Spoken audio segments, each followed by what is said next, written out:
Ever wonder what happens when you turn like a whole hospital into a place where people live together? Sounds like a recipe for, well, Chaos. or a fascinating case study at the very least. Exactly. That's what we're looking at today with the Ode RKZ and groaning. We got all those meeting minutes, Yeah. right? Newsletters, even a kind of strongly worded letter someone sent. Ooh, juicy. So we're really getting into the nitty-gritty of this whole self-governing community. And it sounds like they've got a bit of a situation on their hands. They do. It all revolves around their maintenance foundation, the OH. Most co-housing places have something like that, right? Yeah, but this time, it seems like things got, A little too interesting. to put it mildly, we're talking financial questions, Yeah. communication breakdowns, strong personalities, That works. pretty much.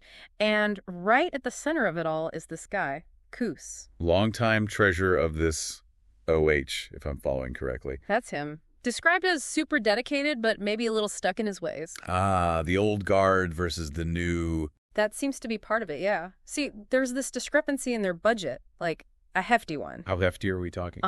$120,000. Oh, wow. That'll get people's attention. And it all ties back to renovating this one wing of the building.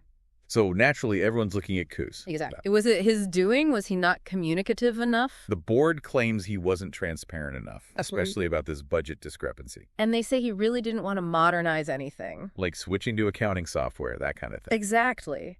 But, and here's where it gets even juicier, Koos says he wasn't even the treasurer anymore when this all went down. He stepped down. Yeah, claims he had health issues back in February 2024. And I bet those newsletters you've got tell a story, huh? Oh, they totally do. Some folks, especially those who had worked with Koos, they thought he got a raw deal. Praising his attention to detail, even if his methods were a little outdated. Exactly. But then others, they were like, good riddance, basically. They saw him as blocking progress then. Pretty much. And it really highlights this tension you see in a lot of groups. Like, how do you change without losing what made you you in the first place? Tough question, especially for a place so focused on doing things their own way. Right. And then there's this letter, remember I mentioned it, someone wasn't happy about how Koos was treated. What was their angle? They called out the board for being opaque, not open enough about the whole thing. So we might be seeing a pattern here. We might just be. Wait, hold on. A hidden camera? Did they think this was like a spy movie or something?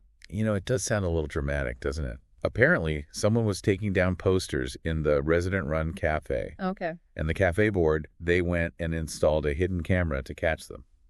Without telling anyone. Seriously. Nope, not a soul. It caused a real uproar, let me tell you. I can imagine. That's a huge invasion of privacy. Yeah, and you can bet the residents let them have it. One guy, I think his name was Gerben. Yeah, I think I saw his name in the newsletter. Right, he went off in one of the issues. Yeah. He even cited specific guidelines from, what was it, the Dutch Data Protection Authority. Oh, wow. He came prepared. Totally.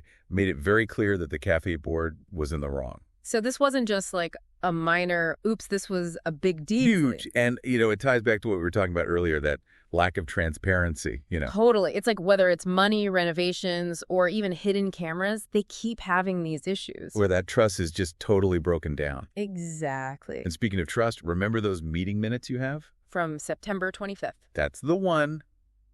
Let me tell you, things got a little heated. It was about more than just Koos at that point, right? Way more. I mean, the B-Wing renovation, that was a big one. The residents weren't happy with it? Let's just say some felt left in the dark. Especially Yeah. this one resident, Otto. Remember him? Vaguely. He was not thrilled about the changes to his apartment. What was wrong with it? Well, he felt like they'd reduced the natural light, not enough ventilation. Oh, that's no good. And get this, he wasn't alone. A bunch of other residents felt the same way. Like they hadn't been listened to. Exactly. Like the OH, the Maintenance Foundation, they just weren't taking your concern seriously. And that's a problem in any community, but especially one that's supposed to be self-governing. Right. It's like, if your voice doesn't matter, then what's the point? Exactly. So what were they supposed to do? Koos is gone. The OH is basically dissolved. It was a real dilemma. Some residents, like this guy Bob, another former treasurer, Okay, what'd he say? he thought it might be time to call in the professionals. You know, like a property management company. Like, completely handed over. It was an option on the table. He figured they could bring some much-needed expertise. Makes sense. Right. Less burden on the residents themselves. But I bet that didn't sit well with everyone. Oh, you know it. Some folks saw that as like surrendering their independence, you know. It's that balance we were talking about, right? Yeah. Efficiency versus autonomy. Exactly. And the board, They were stuck in the middle. They came up with all these different options, like restructuring the OH, more volunteers. Trying to find some middle ground. Exactly. But it kind of backfired. How so? Some residents felt like the board wasn't thinking things through, not considering all the angles. And others probably felt like they weren't being listened to. Bingo. Ah. It all circles back to that, doesn't it? This feeling of not being heard, not being taken seriously. And it all stems from that initial lack of transparency. Exactly. This whole coup situation, the camera, the renovations, it all just chipped away at the trust. And now they're left picking up the pieces. Trying to figure out how to move forward as a community with all its flaws and all. That's what it is, right? A community trying to figure things out. That's it. And sometimes figuring things out can get a little messy. So they're at this crossroads now, the whole community. Yeah, it's a real turning point for them. All these questions, about how you actually run a community where everyone's got a say. And how you move forward when things get messy. That's one word for it. But even in the mess, there are lessons, right? As we've been going through all this material, what stood out to you the most?